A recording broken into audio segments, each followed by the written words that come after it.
Hello and welcome to another episode of Cake Fight Presents The Making Of. I'm writer, director, producer Paige Feldman, and this week, as every week, I'm taking you inside my process of making my debut feature film. We're going from idea to premiere in real time. So this week, just as I was after I saw Everything Everywhere All at Once, I have been bowled over by another piece of media, a piece of storytelling. It is so smart and specific and unabashedly interested in telling an original story that I had to scrap my plans and I have to talk about it. So the show is The Bear. It's on FX. I watched it on Hulu, and it's about a world-class chef who comes home to Chicago after working in literally the best restaurants in the world to help save his brother's sandwich shop that he was willed. That is all I'm going to say about the premise. There's a lot more. If you've seen it, you know there's a lot more to it. But I don't want to spoil it for anyone who hasn't seen it yet. And if you haven't seen it, just go watch it. Because apart from being really smart and interesting and great storytelling and immersive, it's also just so instructive, especially if you are a writer and a storyteller and filmmaker yourself. The pilot alone is just a masterclass in how you can put the audience right in the middle of the action from the beginning, like literally the middle of the action, have them know nothing about what's happening, and allow us, the audience, to pick up on context clues to help us figure out where we are, who everyone is, what the relationships are, and what the goals are and the oppositions are. All of this without spoon-feeding a lick of exposition. It is incredible, and I mean, I could do an hour-long video on that alone. Besides that, the performances are amazing. Jeremy Allen White as Carmi, the chef, the lead. Ivan Mas-Bacharach as Richie, his shithead cousin, who's not really his cousin. And Ayo Edebiri as the sous chef, she's a little bit of our way in to the show as like a new person into this whole dysfunctional kitchen family. She also is a writer and she writes on the show. I'm just generally in awe of her because she also writes on What We Do in the Shadows and Big Mouth, and she also does the voice of Missy on Big Mouth. So again, a whole video on her and how much I admire her and aspire to a lot of the things that she's accomplished. Not the performing, but the writing. She's fantastic. But today, I want to talk about The Bear and how it's also just wonderful at visual storytelling. Because the opening scene of episode 6, called Ceres, those first 4 minutes tell you everything you need to know about the show, and you don't even have to have the sound on to see it. So I'm gonna roll those titles, and when we get back, let's watch those first 4 minutes with the sound off, and I will show you what I mean.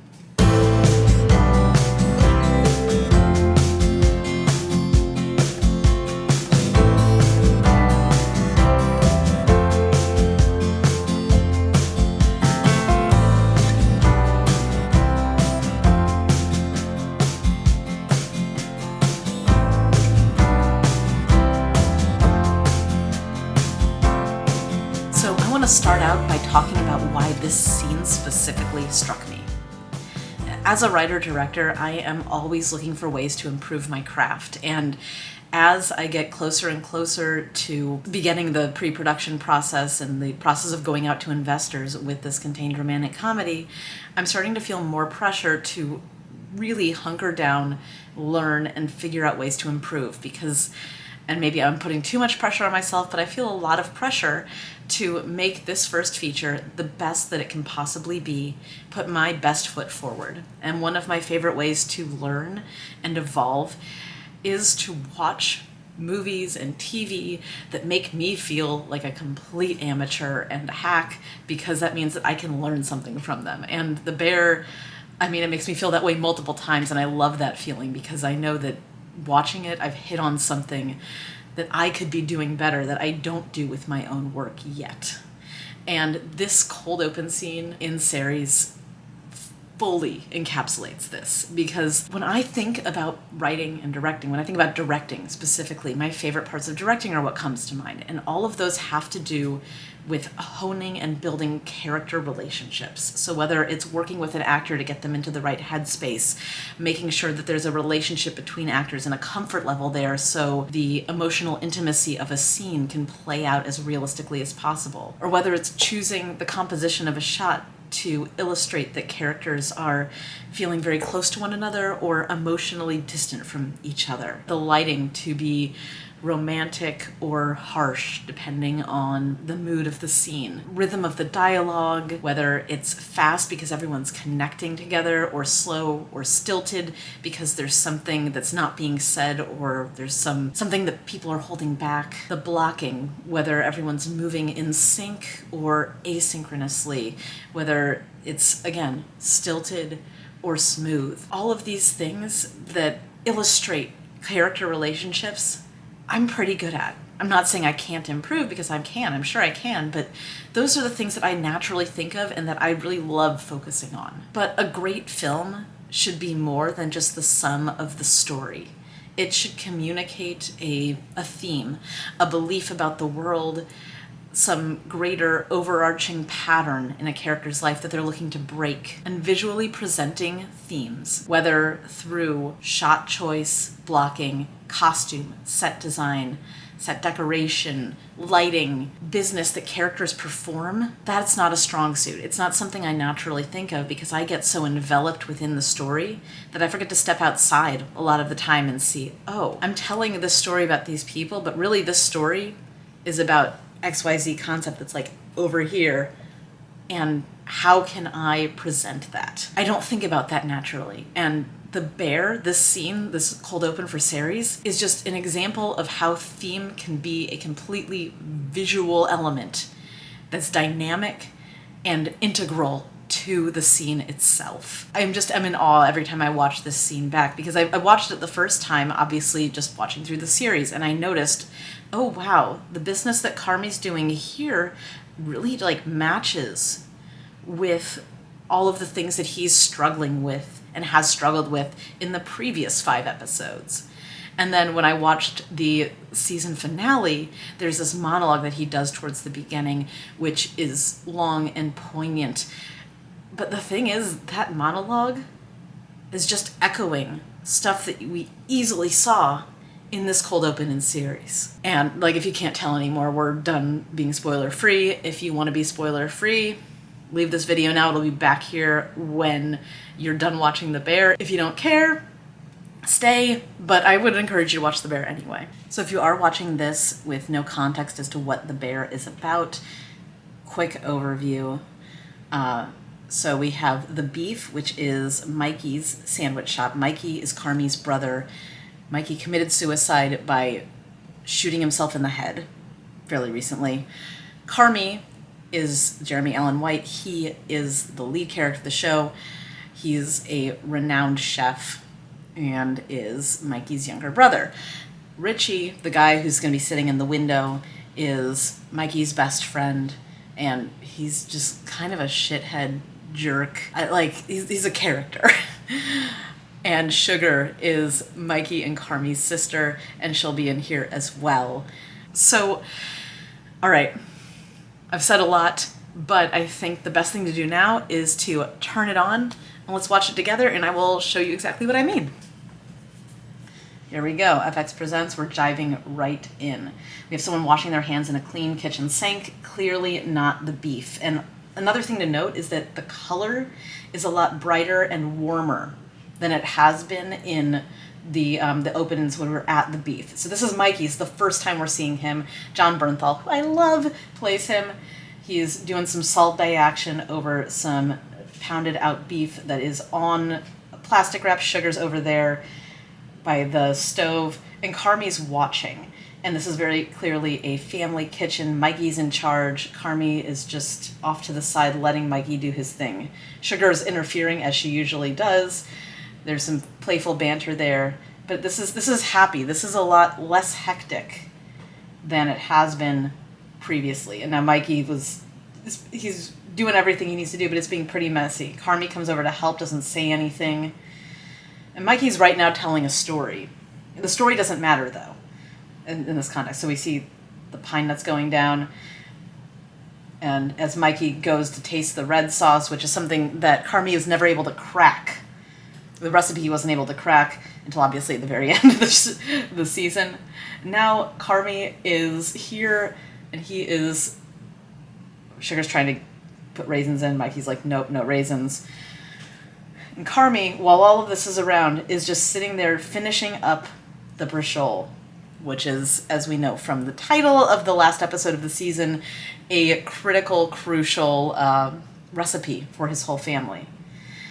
And the thing is that Mikey started it all. He was doing it a little bit messy, and Carmi came in to clean it up. And now Carmi's sitting around being part of the group.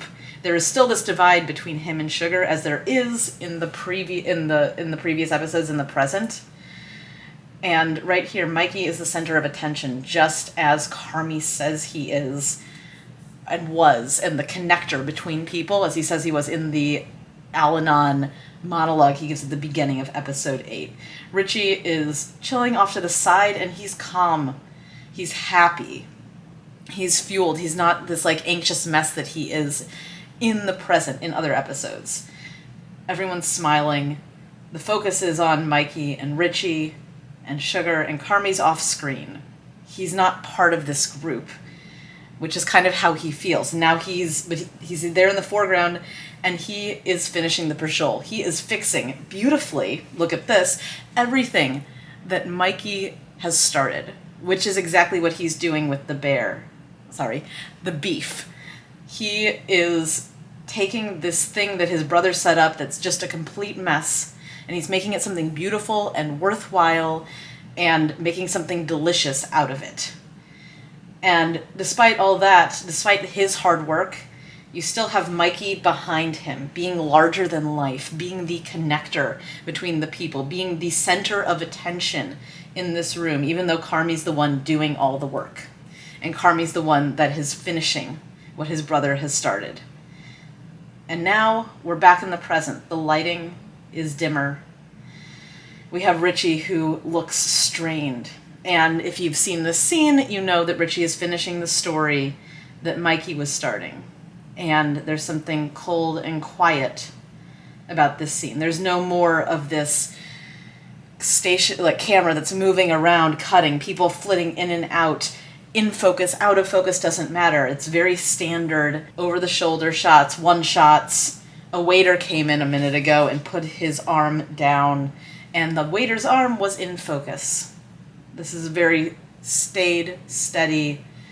Nothing has that chaos, excitement, or light anymore. And here, as Richie walks down the street in Chicago in the night, is the opening of episode 6 of season 1 of The Bear. So that's the cold open. That's the first 4.5 minutes. And I love how much story we get from the visuals, even though that scene is completely set up to be about the dialogue, because Richie is trying to finish what Mikey started.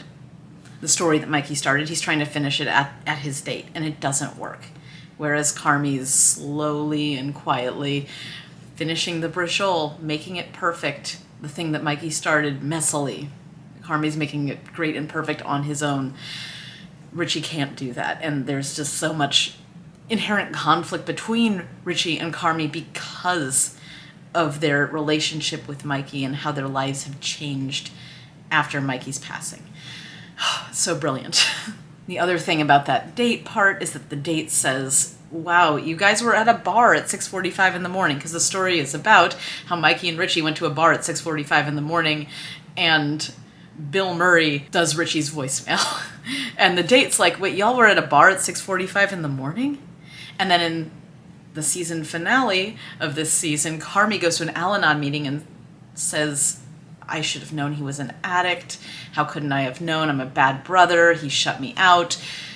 And this story here that was being told was very much like maybe this was a clue. But Mikey was telling it so boisterously and happy, and no one noticed the problem with it, even though maybe they should have. Maybe someone should have noticed there's a problem with Mikey going to a bar at 6:45 in the morning. So there's a lot of the theme that happened and came out through the writing, but the visuals tell the story just as well, because in that same monologue at the beginning of the Al-Anon meeting, Carmi says, "Oh, my brother is such a connector. Everyone loved him. He was such a people pleaser." And we see that.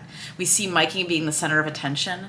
But what Carmi doesn't see about himself is that he's really while Mikey might be the social glue that held that family together, Carmi's the one doing the work, and he's the one that's going to succeed. He's the one that is going to make sure that his family starts what they finish, and he's the one that cleans up his family's messes. And that contrast between Mikey as the connector and as the big, boisterous, larger-than-life person, and Carmi as the one who's going to get stuff done, is so much about what the bear is about. And that's all communicated by how Carmi is making prashol. And Mikey makes his sauce while Carmi takes care of the big stuff, the prashol, the big family meal. And if you've watched The Bear, you know that that tomato sauce is not just tomato sauce. And that Mikey might have taken care of the family in a different way. Maybe a louder way, but Carmi's the one, as we can see from the scene, who's going to be doing all the work. It's great. So this scene, because of the way that the business is so integral to communicating who characters are and what they're about, this reminds me that it's not just about thinking about where the camera's placed, but about who does what in the scene. Because this 4.5 minutes is essentially a dumb show, which is a Shakespearean term, if you're not familiar, for a play within a play that sort of without words shows you everything that's going to happen and has happened within the play that you're watching.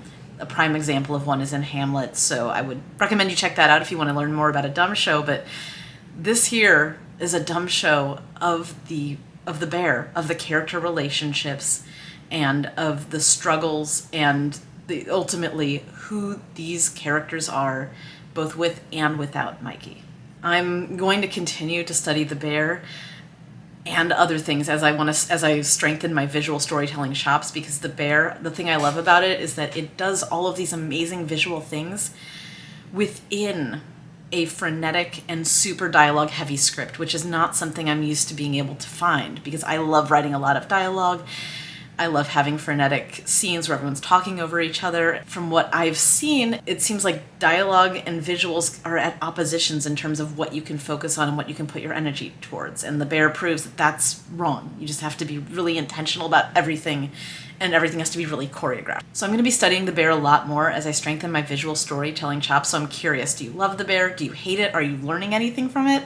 Leave me a comment below. I'd especially love to know if there's some other scene that I should be looking at as I'm going on this journey to learn about using visuals to communicate and elucidate theme.